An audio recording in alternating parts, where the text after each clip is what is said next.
जय जिनेन्द्र। आइए स्वाध्याय से पूर्व मंगलाचरण करते हैं। ओम नमः सिद्धेभ्यः। ओम नमः सिद्धेभ्यः। ओम नमः सिद्धेभ्यः। नमो अरिहन्ताणं नमो सिद्धाणं नमो आयिरीयाणं नमो उवज्जायाणं नमो लोये सव्वसाहोणम्। नमः श्रीवर्धमानाय निर्धूतकलिलात्मने सालोकानां त्रिलोकानां यद्विद्यादर्पणायते। बोलिए अनंत अनंत सिद्ध परमेष्ठी भगवान की जय। देवादिदेव 1008 चिंतामणि पार्श्वनाथ भगवान की जय। संत शिरोमणि 108 आचार्य गुरु और विद्यासागर जी महाराज की जय। निर्यापक आचार्य 108 समय सागर जी महाराज की जय।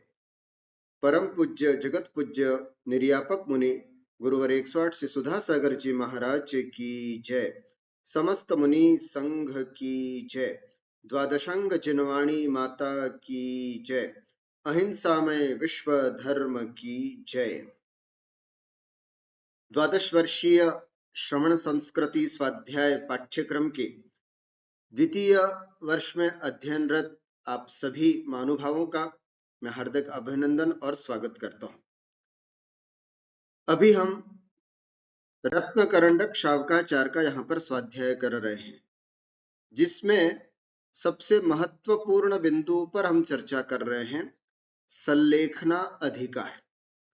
पिछले स्वाध्याय की कक्षा में हमने समझा संलेखना किसे कहते हैं, संलेखना कब लेनी चाहिए और संलेखना में क्रमशः कैसे कषायों को और शरीर को कृश किया जाता है। शरीर को कृश करने के लिए क्रमशः आहार का त्याग किया जाता है, फिर स्निग्ध पदार्थ दूध दही छाछ इसको ग्रहण किया जाता है, फिर उसका भी त्याग करके फिर खरपान अर्थात गर्म पानी आदि लिया जाता है और फिर धीरे धीरे प्राणों का भी त्याग कर दिया जाता है। ये शरीर के कृश करने की बात थी। और जहां तक बात कषायों को कृश करने की थी तो उसमें बताया था कि किस तरह से परिवार आदि जनों के प्रति अपने स्नेह आदि है ना इस भावों को छोड़ना है, सबसे क्षमा याचना करना है, सबको क्षमा कर देना है। इस तरह से है ना बिल्कुल निस्संग निष्परिग्रही हो करके फिर उत्तम संलेखना धारण करना चाहिए। आइए आज के इस प्रसंग में हम आगे बढ़ते हैं और अगला विषय जो है वो हमारा है, देखिए संलेखना धारण का फल। श्लोक नंबर 130 संलेखना धारण का फल उच्चारण करते हैं। निःश्रेयसमभ्युदयम् निस्तीरं दुस्तरं सुखं बुनिधिं निप्पिबति पीतधर्मा सर्वैर्दुःखैरनालीढः। निःश्रेयसमभ्युदयं निस्तीरं दुस्तरं सुखं बुनिधिं निप्पिबति पीतधर्मा सर्वै दुःखैरनालीढः।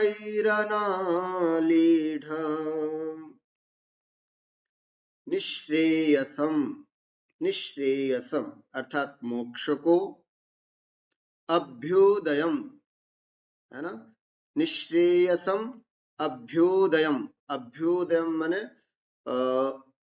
अहमिंद्र आदि इंद्र पद को, निःश्रेयस अर्थात मोक्ष को और अभ्युदयम अर्थात अहमिंद्र आदि इंद्र पदों को, निस्तीरम दुस्तरम, निस्तीरम अर्थात तीर माने किनारा, निस्तीरम जिसका किनारा ही नहीं है, ऐसे निःश्रेयसम अर्थात मोक्ष को, मोक्ष वो चीज है जो निस्तीर है, निस्तीरम निश्रेयसम, अर्थात जिसका कोई छोर नहीं, है ना, अनंत, अंत रहित, अनंत सुख वाला। अनंत किसका विशेषण है?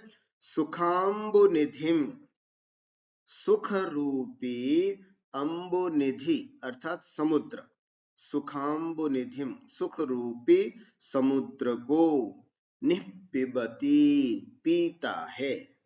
ध्यान से देखना, अर्थात, और निपिबती माने पान करता है, उसका अनुभव करता है।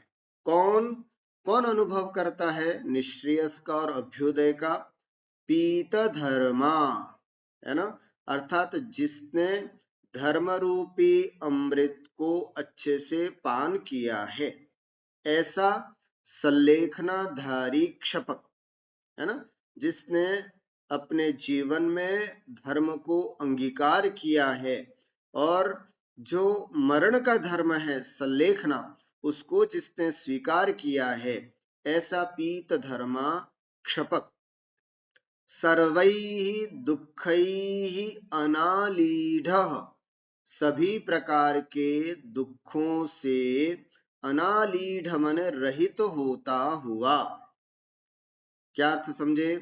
सर्वैः दुःखैः अनालीढः, सभी प्रकार के दुखों से रहित होता हुआ, पीत धर्मा अर्थात धर्म रूपी अमृत को जिसने पान किया है, ऐसा सल्लेखनाधारी क्षपक निश्रेयसम निपिबति अभ्युदय, निश्रेयसम सुखाम्बुनिधिम निपिबति और अभ्युदयम सुखाम्बुनिधिम निपिबति।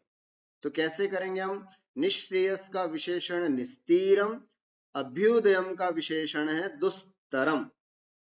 ठीक है, अर्थात सुखाम्बुनिधिम सुख रूपी समुद्र, सुख रूपी समुद्र के दो विशेषण हैं, निस्तीरम सुखाम्बुनिधिम निश्रेयसम, दुस्तरम सुखाम्बुनिधिम अभ्युदयम। क्या समझे? निस्तीरम अर्थात जिसका कोई अंत नहीं है, ऐसे अंतरहित, छोर नहीं है, तट नहीं है, ऐसे छोर रहित सुखाम्बुनिधिम सुख रूपी समुद्र का, है ना, सुख रूपी समुद्र को, सुख रूपी समुद्र से युक्त निश्रेयसम अर्थात मोक्ष को, मोक्ष के सुख का निपिबती अनुभव करता है, सुख का अनुभव करता है, संलेखना धारण करने वाला जी। और दूसरा दुस्तरम सुखाम्बुनिधिम अभ्युदयम निपिबती, और यदि उत्कृष्ट संलेखना नहीं हो पाई तो वो दुस्तरम जिसको पार करना कठिन है ना, जिसको पार करना कठिन है, ऐसे बहुत समय में समाप्त होने वाले सुखाम्बुनिधिम सुख रूपी समुद्र के अमृत को, या सुख समुद्र रूपी अभ्युदयम, है ना, इंद्रादि पद के उत्कृष्ट पद को निपिबती पान करता है। कहने का मतलब क्या? सरल सी भाषा में समझे तो सभी दुखों से रहित होता हुआ एक क्षपक जो है, जिसने संलेखना धारण की है, उसकी दो अवस्थाएं हो सकती हैं। यदि वह पंडित मरण करता हुआ संलेखना कर रहा है और तद्भव मोक्षगामी है, तो वो उसी भव में निश्रेयसम सुखाम्बुनिधिम निप्यबति, तो वो मोक्ष रूपी समुद्र का पान करता है, अर्थात मोक्ष को प्राप्त करता है। और यदि, है ना, उत्तम सलेखना की है लेकिन तद्भव मोक्ष कामी नहीं है, लेकिन सलेखना बहुत अच्छी की है, तो वो अहमिंद्र आदि उत्कृष्ट पद को अभ्युदयम, है ना, अभ्युदयम सुखाम्बुनिधिम निप्यबति, अर्थात अभ्युदय माने इंद्रादि पद को सुख रूप, है ना, सुखाम्बुनिधिम अभ्युदयम सुख रूपी समुद्र के अभ्युदय को निप्यबति माने प्राप्त करता है। सरल सी भाषा में कहें तो उत्तमोत्तम संलेखना करने वाला जीव तो उसी भव से मोक्ष पद को प्राप्त करता है, और अगर वो तद्भवगामी नहीं है जीव, है ना, लेकिन संलेखना अच्छी की है, हो सकता है वो पंचम काल का जीव हो सकता है वो स्त्री पर्याय का जीव हो, है ना, तो ऐसी स्थिति में वो तद्भव मोक्षगामी तो हो नहीं सकता, लेकिन संलेखना अच्छी करके वो अहमिंद्र आदि उत्कृष्ट पदों को, है ना, इंद्र, अहम इंद्र अथवा अच्छे अच्छे उत्कृष्ट स्वर्गादि के सुख को प्राप्त कर सकता है। यह है फल संलेखना का। संलेखना धारण करने वाला जीव इस तरह से उत्कृष्ट पद को प्राप्त कर सकता है। ठीक है, संलेखना का फल या तो मोक्ष या फिर स्वर्ग। कहा भी जाता है कि जिस जीव ने अच्छे से संलेखना की है वह अधिक से अधिक 7-8 भव, बस उससे ज्यादा उसका संसार नहीं होता है, उसके बाद उसको निश्चित रूप से मोक्ष होना ही होता है। सोचो कितना बड़ा फल है हमारा संलेखना का, संलेखना धारण करने का कितना बड़ा फल है। मोक्ष की प्राप्ति चलो पंचम काल में तो नहीं होती किसी को, लेकिन, है ना, अथवा स्त्री पर्याय से मोक्ष की प्राप्ति नहीं होती है, लेकिन संलेखना धारण करके हम अच्छी समाधि करके, है ना, अच्छे पद को प्राप्त कर सकते हैं, और उसके बाद निकट भव्य होते हुए आगे जाकर के मोक्ष पद को भी प्राप्त कर सकते हैं। तो ये संलेखना धारण करने का फल हुआ। देखिए क्या लिखा है यहाँ पर, संलेखना का धारक धर्मामृत का पान कर सब दुखों से रहित हो करके निश्रेयस रूप सुख समुद्र का अनुभव करता है, जिसका कोई किनारा नहीं है, तथा वह उस सुख सिंधु का भी अनुभव करता है जो दुस्तर है, तिरने में कठिन है। ये दोनों बातें क्यों कही हैं? इसलिए कही हैं, अगर चतुर्थ काल का जीव है और उत्कृष्ट संलेखना धारण की है तो हो न हो उसी भव से मोक्ष सुख को प्राप्त करे, लेकिन पंचम काल का अगर कोई जीव तपस्या कर रहा है और संलेखना कर रहा है तो कितनी भी तपस्या कर ले, कितनी भी उत्कृष्ट संलेखना कर ले, लेकिन पंचम काल में मोक्ष न होने की वजह से उसको स्वर्गाधिक सुख की प्राप्ति में ही तृप्ति करनी होगी। इसलिए यहां पर दोनों बातें बताई। निश्रेयस का विशेषण निस्तीरम, अभ्युदय का विशेषण है दुस्तरम। दुस्तरम का मतलब है कि जिसमें बहुत लंबा सुख, दुस्तरम जिसको पार करना बड़ा मुश्किल है, और निस्तीरम का मतलब जिसका किनारा ही नहीं है। तो सिद्धालय का तो विशेषण है निस्तीरम, मोक्ष का विशेषण है निस्तीरम, और अभ्युदय का विशेषण है दुस्तरम। है दोनों सुखांबु निधि, है दोनों सुख रूपी समुद्र। एक समुद्र ऐसा है जिसका छोर ही नहीं, एक समुद्र ऐसा जिसको पार करना बड़ा मुश्किल है। तो संलेखना का फल दोनों ही है। अगर संलेखनाधारी जीव अच्छी तरह से संलेखना करता है तो वो अगर योग्य द्रव्य, क्षेत्र, काल, भाव सब कुछ योग्य होगा तो उसी भव से मोक्ष जा सकता है, और यदि योग्य नहीं होगा, पंचम काल का जीव होगा, तो हो सकता है वो स्वर्गादिक के सुख को भी प्राप्त कर सकता है। आइए अगला श्लोक देखते हैं। फिर जिस मोक्ष को प्राप्त करता है उस मोक्ष का लक्षण क्या है ना, उसको यहाँ पर आचार्य समंतभद्र स्वामी उस मोक्ष का लक्षण भी बताते हैं। जन्म जरामय मरणैः शोकैर्दुःखैर्भयैश्च परिमुक्तम् निर्वाणं शुद्ध सुखम् निःश्रेयसमिष्यते नित्यम्। जन्म जरामय मरणैः शोकैर्दुःखैर्भयैश्च परिमुक्तम् निर्वाणं शुद्ध सुखम् निःश्रेयसमिष्यते नित्यम्। क्या कह रहे हैं? निःश्रेयसम इष्यते, अर्थात उसको निःश्रेयस मोक्ष इष्यते कहा जाता है। किसको? जन्म जरा अमय मरणैः परिमुक्तम्, जन्म से, जरा मने बुढ़ापे से, अमय मने रोग, मरण मने मृत्यु। जन्म, जरा अर्थात वृद्धावस्था, अमय मने रोग और मरण, इन सबसे परिमुक्तम, इन सबसे रहित मोक्ष होता है। और कैसा होता है?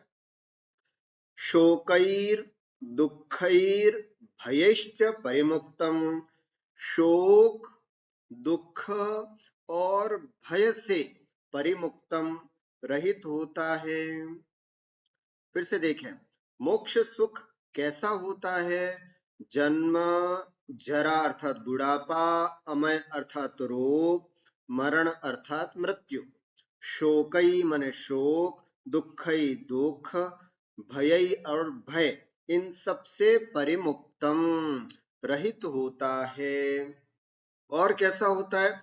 निर्वाणम, ऐसा निर्वाण होता है ना? निर्वाण माने उस निर्वाण, निवृत्ति की अवस्था निर्वाण कहलाती है।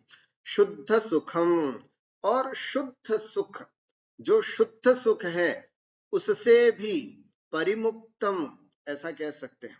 अथवा निर्वाण जो है वो शुद्ध सुख है, ऐसा भी कह सकते हैं। जो कैसा है? निश्रेयसम इष्यते, उसको ही निश्रेयस अर्थात मोक्ष कहते हैं। जो कि कैसा होता है? नित्यम, हमेशा नित्य रहने वाला होता है ना? शुद्ध सुखम को हम ऐसा भी कह सकते हैं, कहीं कहीं पर शुद्ध सुख का मतलब है कि संसार में होने वाले जितने भी सुख हैं उन सबसे रहित, है ना? ऐसा भी कह सकते हैं।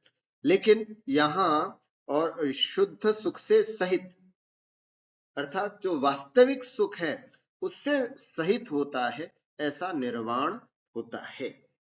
देखिए, यहाँ पर मोक्ष अथवा निर्वाण अथवा निश्रेयस का लक्षण बताया है। मोक्ष किसे कहते हैं, निर्वाण किसे कहते हैं, निश्रेयस किसे कहते हैं, उसका यहाँ उत्तर दिया गया है कि मोक्ष उसे कहते हैं जहां न तो जन्म, न जन्म है, न मृत्यु है, न बुढ़ापा है, न संसार का कोई शोक है, न किसी भी प्रकार का दुख है ना, न किसी से डर है, इन सब से रहित, और जो इंद्रियादिक सुख प्राप्त होते हैं उनसे भी जो रहित है, ऐसा निर्वाण नित्य होता है। बस इसी को ही निश्रेयस कहते हैं। इसको कौन भोगता है? तो जो आठों कर्मों से रहित हो चुके हैं, है ना, ऐसे ऐसा जीव जो ज्ञानावरणादि आठों कर्मों से रहित हो, ऐसे जीव ही इस मोक्ष सुख को प्राप्त करते हैं। आठों कर्मों से रहित कैसे हुआ जाता है? तो जैसे बताया है कि दिगंबर, परम दिगंबर अवस्था को धारण करके, अर्थात समस्त कषायों से रहित हो करके, है ना, शुक्ल ध्यान में जा करके, और फिर सल्लेखना पूर्वक पंडित पंडित मरण करते हुए जो जीव, है ना, अपने अंतिम समय को बिताता है, वो जीव अंततो गत्वा मोक्ष सुख को प्राप्त करता है। और जब वो मोक्ष सुख प्राप्त हो जाता है एक बार, तो वो नित्यम, बस अब वह जीव कभी भी संसार में वापस नहीं आता। ध्यान रखें, अन्य धर्म में और जैन धर्म में यही अंतर है। अन्य धर्म कहता है कि भगवान, है ना, समय समय पर अवतार लिया करते हैं, लेकिन जैन धर्म के अनुसार एक बार आत्मा से मलिनता दूर हो गई तो फिर कोई भी ताकत नहीं है, अभी अगला श्लोक आएगा, कोई भी ऐसी शक्ति नहीं है जो उसको वापस मलिन कर सके। तो ऐसी अवस्था जो होती है, इसी को हम मोक्ष कहते हैं। मोक्ष माने मुक्ति सभी प्रकार से। किस किस से? जन्म, जरा, मृत्यु, दुख, शोक, भय, इन सब से जिसको मुक्ति मिल गई है, और जो, है ना, शुद्ध सुख को प्राप्त हो चुका है, और जो इंद्रियादिक सुख से रहित है, ऐसे निर्वाण पद को, अर्थात सभी चीजों से निवृत्ति, आत्मा, है ना, शुद्ध आत्मा अपने स्वभाव को प्राप्त हो गया है, ऐसी जो अवस्था है उसे ही मोक्ष कहते हैं। और ये मोक्ष को प्राप्त करने वाले जीव कहाँ होते हैं? तो हमें पता है ये सब सिद्धालय में विराजमान होते हैं। 45 लाख योजन प्रमाण जो सिद्धशिला है, उस सिद्धशिला में सभी सिद्ध परमेष्ठी विराजमान होते हैं। बस कुछ पद्मासन होते हैं, कुछ खड्गासन होते हैं। शुद्ध आत्मा होती है, अनंत सुख का भोग करने वाली आत्मा होती है। ये कैसे प्राप्त होता है मोक्ष सुख? तो उसके लिए संलेखना पूर्वक मरण करना होता है, संलेखना को जीवन में धारण करना होता है। आइए क्या कहते हैं? जन्म, बुढ़ापा, रोग, मृत्यु, शोक, दुख और भय से रहित तथा राग, द्वेष, काम, क्रोध आदि से मुक्त जो शुद्ध अविनाशी सुख है वह निर्वाण है। शुद्ध सुख है ना, शुद्ध सुखम निर्वाणम, अर्थात जो शुद्ध अविनाशी सुख है, लिखा ना, शुद्ध सुखम निर्वाणम। परिशुद्ध इंद्रियादिक से प्राप्त होने वाला सुख है वो शुद्ध सुख नहीं है, अशुद्ध सुख है। और जो इंद्रियादि से रहित आत्मा से प्राप्त होने वाला सुख है वो शुद्ध सुख है। ऐसे शुद्ध सुखम निर्वाणम, शुद्ध सुख जो निर्वाण है वो निर्वाण कहलाता है। और निश्रेय समिष्यते नित्यम, है ना, और समस्त विभाव भाव का अभाव लिए हुए अबाध परम निराकुलतामय स्वाधीन सहजानंद रूप मोक्ष है। इसे ही निश्रेयस अथवा मोक्ष कहते हैं। क्या लिखा इसमें? समस्त विभाव भाव का अभाव। आत्मा में दो तरह के भाव होते हैं, स्वभाव, विभाव। स्वभाव मेरी आत्मा का है उत्तम क्षमा, उत्तम मार्दव, उत्तम अर्ज। और विभाव है क्रोध, मान, माया, लोभ। तो समस्त विभाव भाव का अभाव लिए हुए अबाध, जिसको कोई खत्म नहीं कर सकता, परम निराकुलतामय, किसी भी प्रकार की आकुलता जिसमें नहीं है, स्वाधीन, हम अपने अधीन हो चुके, बस ऐसे सहजानंद रूप मोक्ष, सहज आनंद स्वरूप जो स्थिति है उसे ही मोक्ष कहते हैं, उसे ही निश्रेयस कहते हैं, उसे ही निर्वाण कहते हैं। यह है मोक्ष का लक्षण। अब मुक्त जीवों का वर्णन। मुक्त जीव होते हैं, है ना, वो जब निर्वाण को प्राप्त हो जाते हैं तो फिर उनकी किस प्रकार का सुख प्राप्त होता है, इसको भी यहाँ पर देखते हैं। विद्या दर्शन शक्ति स्वास्थ्य प्रह्लाद तृप्ति शुद्धियुज निरतिशया निरवधयो निःश्रेयसमावसन्ति सुखम्।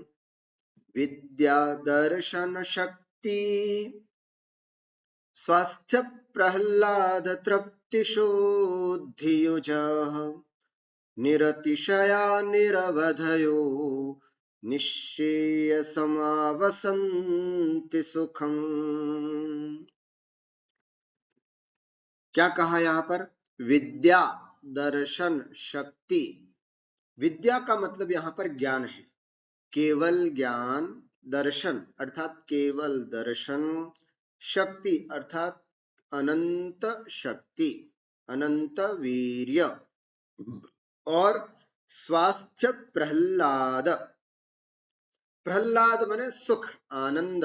और अनंत स्वास्थ्य अर्थात अपने आप में स्थित होकर के प्राप्त होने वाला जो प्रह्लाद है, जो आनंद है, वह आनंद, ठीक है, ऐसा अनंत सुख। तृप्ति है ना, शांति। शुद्धि युजः, और शुद्धि से युक्त। क्या है ये? है ना, मोक्ष सुख की बात बता रहे हैं। कैसा होता है मोक्ष सुख? विद्या दर्शन शक्ति स्वास्थ्य प्रह्लाद तृप्ति युजी, है ना, तृप्ति शुद्धि युजः। विद्या से युक्त अर्थात केवल ज्ञान से युक्त होता है। दर्शन युजः, केवल दर्शन से युक्त होता है, केवल ज्ञान, केवल दर्शन। केवल शक्ति अर्थात अनंत शक्ति। स्वास्थ्य प्रह्लाद, और अपनी आत्मा में स्थित रूप प्रह्लाद अर्थात आनंद से युक्त। तृप्ति परम शांति सुख, है ना, अनंत सुख। तृप्ति माने अनंत सुख। ऐसी शुद्धि से युक्त होता है ना। निरतिशया, निरतिशयाः, अर्थात जिसमें अतिशय नहीं। अतिशय का मतलब होता है कभी ज्यादा होना, कभी कम होना, कभी ज्यादा होना, कभी कम होना। मोक्ष सुख होता है, मुक्ति का स्वरूप जो होता है वो निरतिशय है, एक जैसा होता है, किसी भी प्रकार की कम बढ़ता उसमें नहीं होती। निरवधयो, अवधि से रहित, है ना, किसी भी प्रकार की, ऐसा नहीं कि यह सुख 2 साल के लिए है, दो सागर के लिए है, 33 सागर के लिए, ऐसा नहीं। निरवधयो, अर्थात किसी भी प्रकार की अवधि से रहित होता है, ऐसा निश्रेयसम, अर्थात मुक्ति को, मोक्ष को, है ना, मुक्ति के उस सुखम, सुख को, आवसंती, है ना, ऐसे उस मोक्ष में आवसंती, अर्थात निवास करते हैं। कौन, है ना, शुद्ध सल्लेखना क्षपक, है ना, जो सल्लेखना करने वाला जीव है वो, है ना, यहाँ नाम नहीं दिया है कि संलेखना करने वाले जो जीव हैं वे ऐसे निश्रेयस सुखम आवसंते, अर्थात ऐसे मोक्ष रूपी निश्रेयस में जा करके निवास करते हैं। ठीक है, एक बार फिर से देख लीजिएगा, कैसा है वह निश्रेयस सुख। तो मतलब वे कौन से जीव हैं जो निश्रेयस सुख को प्राप्त करते हैं, अथवा मोक्ष सुख को प्राप्त करने वाले जीवों की विशेषता क्या है, अर्थात जो मोक्ष में जा चुके हैं, मोक्ष को प्राप्त कर चुके हैं, वे जीव किस विशेषताओं से युक्त होते हैं। पिछली कारिका में हमने देखा कि उनके अंदर क्या क्या नहीं पाया जाता है ना, हमने उसमें देखा था कि जो जीव मोक्ष को प्राप्त हो जाते हैं उनके जन्म, जरा, मरण, शोक, दुख, है ना, इन सब से रहित होते हैं, ऐसे निर्वाण सुख को प्राप्त हो। अब हम देख रहे हैं कि वे मुक्ति को प्राप्त करने वाले जीव किन किन चीजों से सहित होते हैं, अर्थात जो सिद्धालय में विराजमान सिद्ध भगवान है, जिनको मोक्ष प्राप्त हो चुका है, ऐसे जीव किन किन चीजों से सहित होते हैं। पहली चीज विद्या, अर्थात केवल ज्ञान, दर्शन, अर्थात केवल दर्शन, है ना, केवल ज्ञान, अनंत चतुष्टय बोलते ना अपन, केवल दर्शन, केवल केवल ज्ञान, केवल अनंत दर्शन, अनंत ज्ञान, अनंत सुख और अनंत वीर्य, यही चीजें यहाँ पर बताई। अनंत चतुष्टय के धनी अपन बोलते हैं ना, वह जीव अनंत चतुष्टय के धारी होते हैं, उसी बात को यहाँ पर बता रहे हैं आचार्य। विद्या अर्थात केवल अनंत ज्ञान समझ लीजिएगा, केवल ज्ञान, अनंत दर्शन, अनंत वीर्य, अनंत और अनंत सुख, स्वास्थ्य प्रहलाद, अपनी आत्मा में स्थित होने रूप अनंत सुख, है ना, और तृप्ति माने ऐसी शांति, आनंद और शांति और शुद्धता से, शुद्धि क्यों लिखा है, क्योंकि सभी तीनों प्रकार की कर्म मलिनता, द्रव्य कर्म, भाव कर्म, नो कर्म, इन सभी प्रकार की मलिनता से रहित है, ऐसे शुद्ध वह जीव निरतिशया, किसी भी प्रकार के अतिशय से रहित होते हैं, उनके सुख में किसी भी प्रकार की कम बढ़ता, हीनाधिकता नहीं होती। निरवधय, अवधि से रहित हो जाते हैं, अर्थात अब उनके लिए कोई बाउंडेशन नहीं है। संसारी जीवों की तो एक आयु कर्म होता है, वो एक निश्चित अवधि तक उस पर्याय में उसको रोके रखता है, लेकिन यहाँ तो कर्म ही नहीं है, तो आयु कर्म कहाँ से होगा, इसलिए निरवधय, किसी भी प्रकार की अवधि यहाँ पर नहीं होती है। ऐसे जीव सुखम निश्रेयसम सुखम आवसंती, ऐसे मोक्ष रूपी उस सुख में निवास करते हैं, ऐसे आनंद को प्राप्त करते हैं।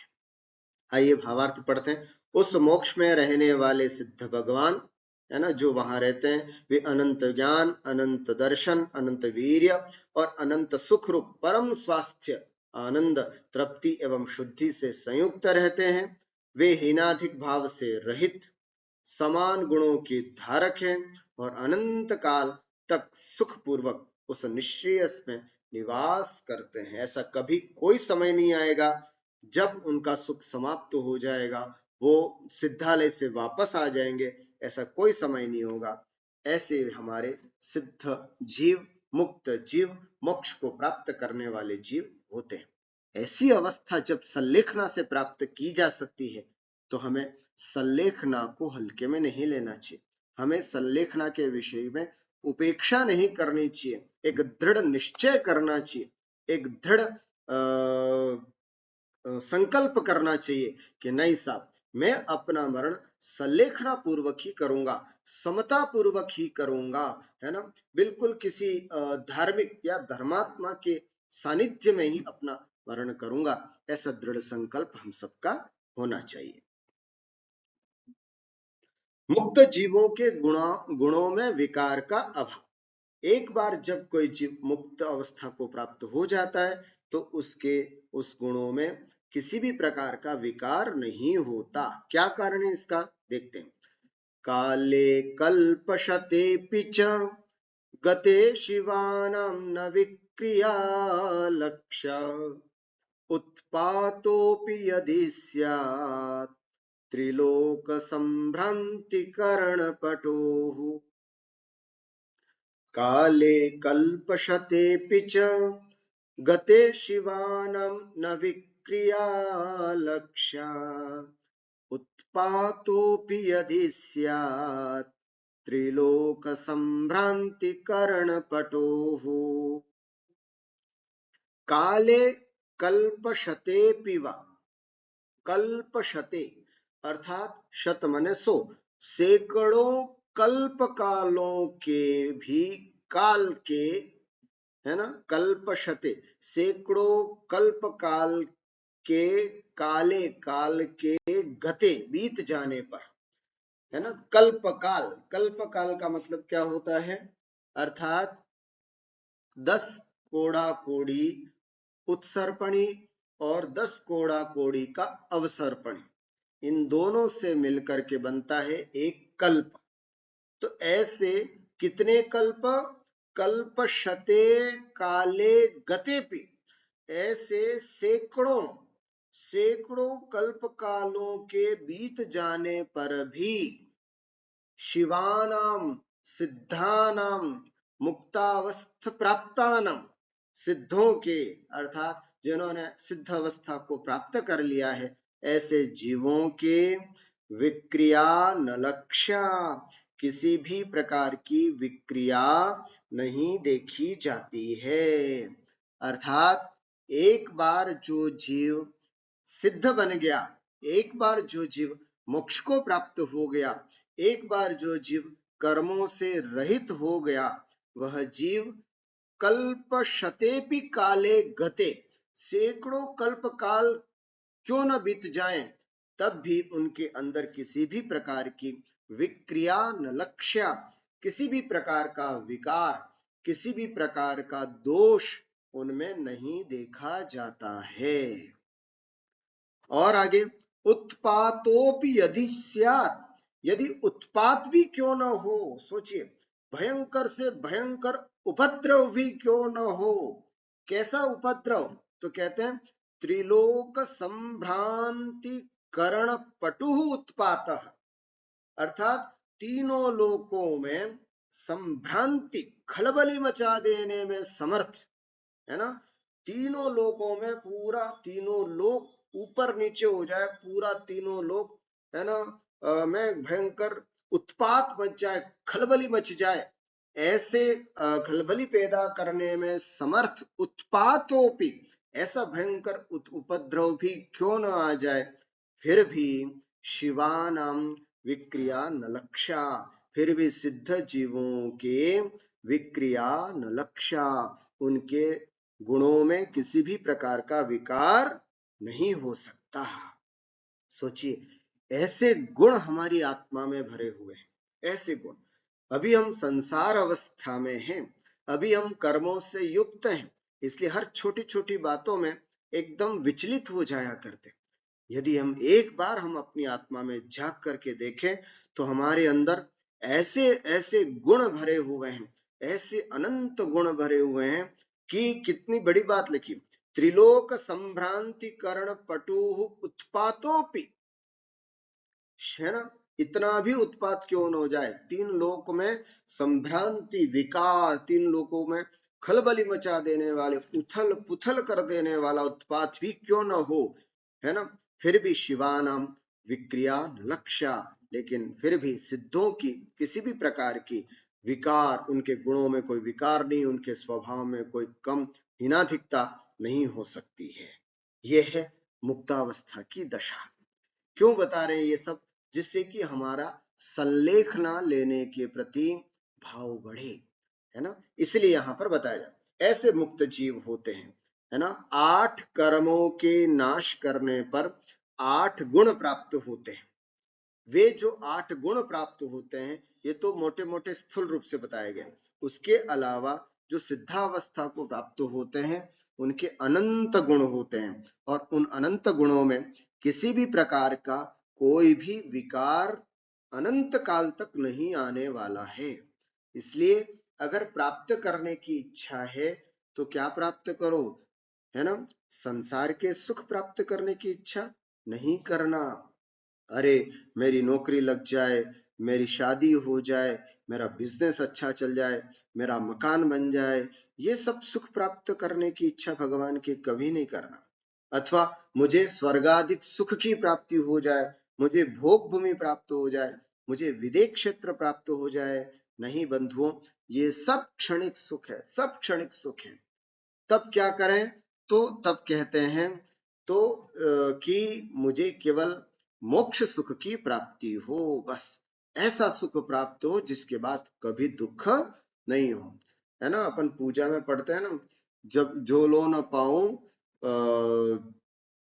मोक्ष जो लो न पाऊं, है ना, अर्थात जब तक मैं मोक्ष न पाऊं तब तक हे प्रभु आपकी स्तुति करता रहूं, बस, और पाऊं तो सीधा मोक्ष पद को पाऊं, ऐसा भाव यहाँ पर होना चाहिए। मुक्त जीवों अर्थात यहाँ हमने देखा कि कैसी भी विपरीत परिस्थिति हो जाए, एक बार जो जीव मुक्त अवस्था को प्राप्त कर लेता है, एक बार जो जीव सिद्ध बन जाता है, उसके गुणों में किसी भी प्रकार का विकार नहीं होता। यदि तीनों लोकों में भीषण उत्पात घटित हो या सैकड़ों कल्प काल बीत जाए, तो भी सिद्धों के गुण या स्वभाव में कोई विक्रिया विकृति नहीं होती, यानी वे अनंत काल अनंत सुख में निमग्न रहते हैं, है ना, संसार में कभी लौट करके नहीं आते। ये विशेषता है। संसार में क्यों नहीं आते? तो संसार में आने का कारण क्या है? कर्म, और उन कर्मों से वे रहित हो चुके होते हैं, इसलिए वे संसार में नहीं आते, ऐसा समझना चाहिए। मुक्त जीवों की शोभा का वर्णन। मुक्त जीव जब यह जीव बन जाता है तो वह जीव कैसा होता है, उसकी शोभा का वर्णन भी यहाँ पर कर रहे हैं। देखिए, निःश्रेयसमधिपन्नास् त्रैलोक्यशिखा मणिश्रियं दधते निष्किट्टिकालिकाच्छवि भासुरात्मानः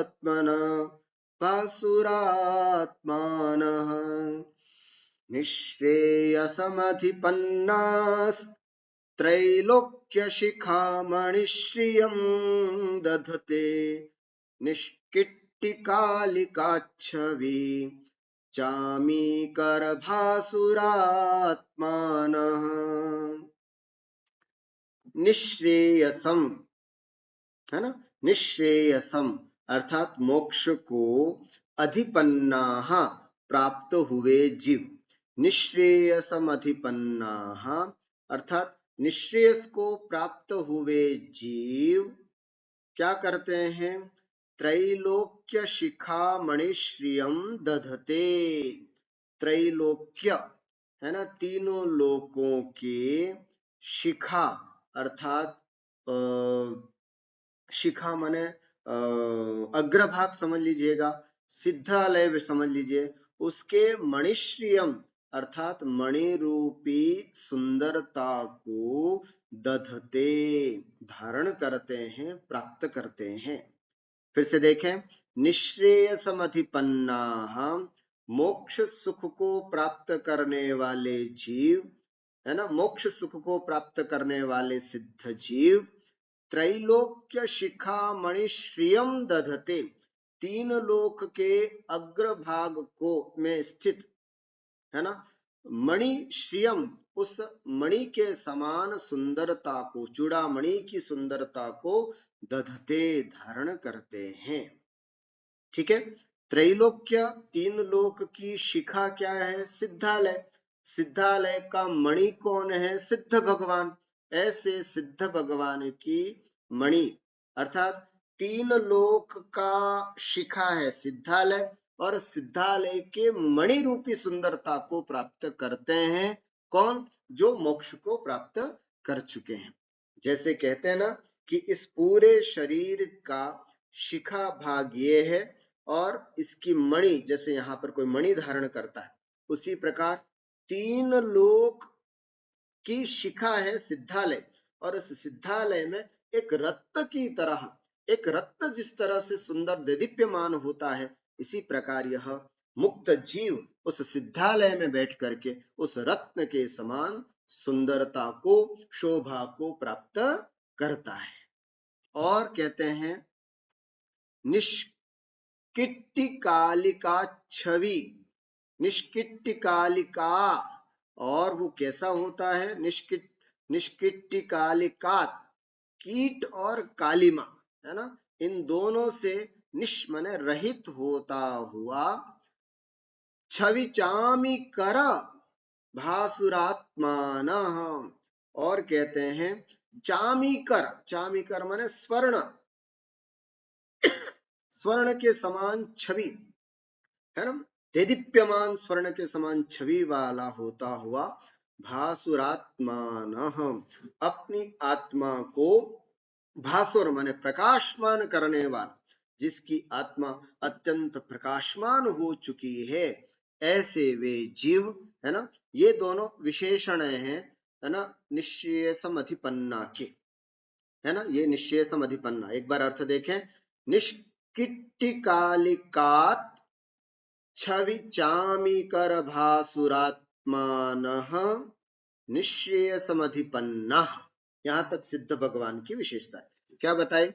निष्किट्टिकालिकात, किट्ट कालिमा से रहित, छवि चामीकर अर्थात सोने के समान जिनकी छवि है, जिनकी कांति है, ऐसे भासुरात्मनः, आत्मानः, और अपनी आत्मा को देदीप्यमान करने वाले, अनंत चतुष्टय से जिनकी आत्मा देदीप्यमान हो चुकी है, ऐसे निश्चेषम अधिपन्नाः, सिद्धालय को, मोक्ष को प्राप्त करने वाले ऐसे जीव, त्रैलोक्य शिखा मणिश्रियम दधते, तीन लोक की शिखा की मणि की सुंदरता को प्राप्त होते हैं।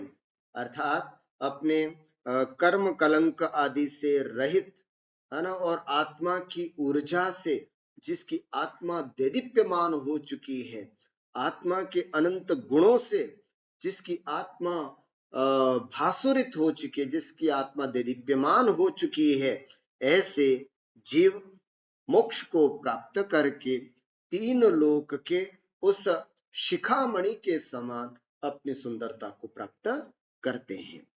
मोक्ष को प्राप्त जीव किट्ट कालिमा से रहित, देदीप्यमान सुवर्ण के समान दीप्तिमंत निर्मल आत्मा को धारण करने वाले होते हैं, तथा तीनों लोकों के शिरोभाग पर अधिष्ठित होकर चूड़ामणि की शोभा को धारण करते हैं। अर्थात ऐसे मुक्त जीव तीन लोक में शिरोमणि होते हैं। तीनों लोकों में जितने भी जीव हैं, उन सभी जीवों में यदि कोई उत्कृष्ट है तो वो है सिद्ध जीव। ऐसे चूड़ामणि के समान सिद्ध जीव होते हैं। और सल्लेखना अधिकार का यह अंतिम पद्य है। देखिए क्या कहते हैं, सल्लेखना धारण से इंद्रादिक पद की प्राप्ति ये तो होती ही है। पूजार्थाज्ञैश्वर्यैर बल परिजन काम भोग भूयिष्ठैः अतिशयित भुवनमद्भुत मभ्युदयम् फलति सद्धर्मः। पूजार्थाज्ञैश्वर्यैर् बल परिजन काम भोग भूयिष्ठैः अतिशयित भुवनमद्भुत मभ्युदयम् फलति सद्धर्मः। सद्धर्मः अभ्युदयम् फलति, ये मुख्य वाक्य। सद्धर्म का मतलब संलेखना पूर्वक जिसकी जो मरण को प्राप्त हुआ है, अथवा संलेखना से जिसने समीचीन धर्म को प्राप्त किया है, ऐसा सद्धर्म, ऐसा समीचीन धर्म जो है वह अभ्युदयम, अभ्युदय माने स्वर्गादिक जो सुख है उसको, फलति माने फलता है ना। सद्धर्म अभ्युदयम फलति। और कैसे, तो कह रहे हैं पूजार्थाग्यैश्वर्यै बल परिजन काम भोग भूयिष्ठैः। देखिए अर्थ करते हैं। पूजा, पूजा का मतलब होता है प्रतिष्ठा। अर्थ, अर्थ माने होता है धन, है ना। पूजार्था, फिर आता है आज्ञा, आज्ञा, आज्ञा अर्थात आज्ञा, और ऐश्वर्य, और ऐश्वर्य। पूजा, अर्थ, आज्ञा और ऐश्वर्य, प्रतिष्ठा, धन, आज्ञा और ऐश्वर्य, इन सब से सहित होता है। और बल, है ना, बल, परिजन, बहुत अच्छा परिवार, काम, और भोग भूयिष्ठैः, और कई प्रकार के भोगों से युक्त, है ना, ऐसे प्रतिष्ठित, धन, आज्ञा और ऐश्वर्यों से अतिशयित भुवनम, इन सब से अतिशयित अर्थात आश्चर्य से युक्त, है ना, ऐसे आश्चर्य से युक्तम भुवनम, भुवन को, अद्भुतम अभ्युदयम, और आश्चर्यचकित उस स्वर्गादिक के अभ्युदय को फलति प्राप्त होता है।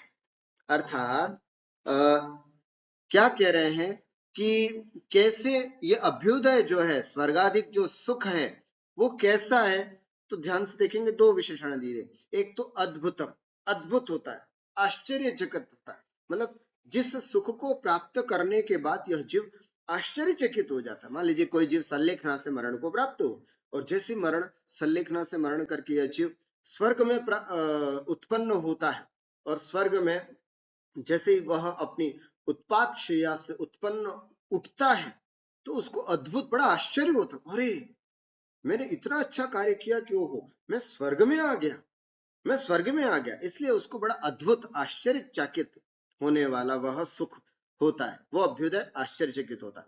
और अतिशयित भुवनम, इन सब से अतिशयित भुवन होता है, भवन होता है। कैसा भुवन माने लोक, अतिशयित भुवनम, है ना, अर्थात अतिशय से युक्त भुवन होता है, संसार होता है, आश्चर्यचकित करने वाला वह संसार होता है। किन किन चीजों से आश्चर्यचकित, तो उसके पास प्रतिष्ठा होती है, धन होता है, उसकी आज्ञा में चलने वाले देव होते हैं, और बहुत सारा ऐश्वर्य उनके पास होता है, बल होता है देव पर्याय में, परिजन बहुत सारे होते हैं, काम, इच्छाएं बहुत होती हैं, काम, और भोग भूयिष्ठ ही, ऐसे अनंत प्रकार, कई प्रकार के भोगों से अतिशयित भुवनम, है ना, इन सब से आश्चर्यचकित वह संसार, उस संसार को यह जीव प्राप्त होता है। और अद्भुतम, है ना, आश्चर्यचकित करने वाले, ऐसे अभ्युदयम फलति, अभ्युदय को प्राप्त करता है। कौन? सद्धर्म। कह फलति? सद्धर्म फलति। सद्धर्म का मतलब क्या है? वह संलेखना पूर्वक मरण करने वाला जो जीव है, वो अपने समीचीन धर्म से, मैंने आपको बताया था कि एक तो जीवित रहने, मतलब जीवन में निभाया जाने वाला धर्म, और एक मरण के समय प्राप्त किया जाने वाला धर्म। जीवन में निभाया जाने वाला धर्म होता है व्रतों से युक्त, और मरण से निभाया जाने वाला धर्म होता है संलेखना। तो सद्धर्म का मतलब यहाँ पर दोनों धर्म लेना, जीवन भर व्रतों से और अंतिम समय में संलेखना पूर्वक समीचीन धर्म को जिसने धारण किया है, ऐसा सद्धर्म अंततो गत्वा अभ्युदयम फलति। अगर हम पंचम काल में हैं, है ना, अगर हम पंचम काल के जीव हैं, अभी हमें मोक्ष तो प्राप्त हो नहीं सकता, तो कम से कम हम अभ्युदय के सुख को तो प्राप्त कर ही सकते हैं। ऐसा संलेखना को धारण करने वाला जीव है ना, और विशेष करके स्त्री पर्याय में जो जीव है वो स्त्री पर्याय से तो मुक्ति को प्राप्त कर ही नहीं, पंचम काल में तो चाहे स्त्री हो चाहे पुरुष हो कोई भी नहीं प्राप्त कर सकता, लेकिन चतुर्थ काल में पुरुष पर्याय से तो प्राप्त कर ही सकते हैं मोक्ष साक्षात, लेकिन स्त्री पर्याय से वहां पर भी मोक्ष नहीं हो सकता। लेकिन संलेखना पूर्वक मरण करके यदि कोई स्त्री है ना संलेखना पूर्वक मरण करती है तो वहां वो भी स्वर्गादि के उत्तम पद सुख को उत्तम पद को जरूर प्राप्त कर सकती है।